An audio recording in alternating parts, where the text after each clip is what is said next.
குடும்பத்துல உள்ளவங்க குறையெல்லாம் தீர்த்து வச்ச ஆத்தாளுக்கு நீங்க குறை வச்சிட்டீங்களே தாயே, நீங்க குறை வச்சிட்டீங்களே. ஜக்கமா வந்திருக்கா.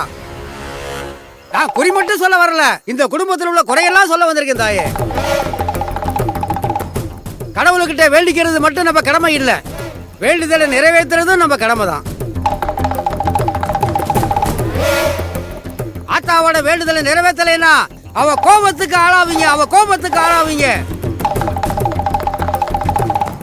இந்த வீட்டுக்கு வாழ வந்த பொண்ணு குலதெய்வத்துக்கு குறை வச்சிருச்சு தாயே, குறை வச்சிருச்சு. இந்த குடும்பத்துக்கு எந்த விதமான கெட்ட செய்தியும் வராம இருக்க வேண்டிக்கிட்டபடி குலதெய்வத்தோட வேண்டுதலை நிறைவேற்றுங்க. சீக்கிரமா வேண்டுதலை நிறைவேற்றுங்க தாயே. ஜக்கமா சொல்றா. தனு வா. என்ன தனு அவர் இப்படி சொல்லிட்டு போறாரு? நாம எந்த வேண்டுதலும் வைக்கலையே.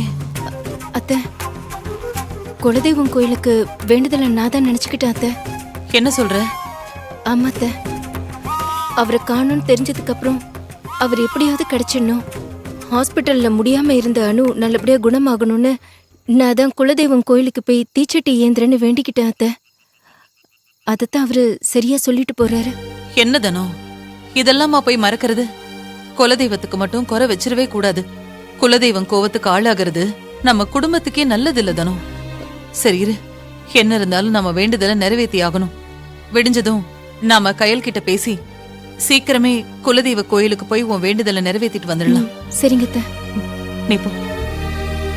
சரிங்க அத்தை.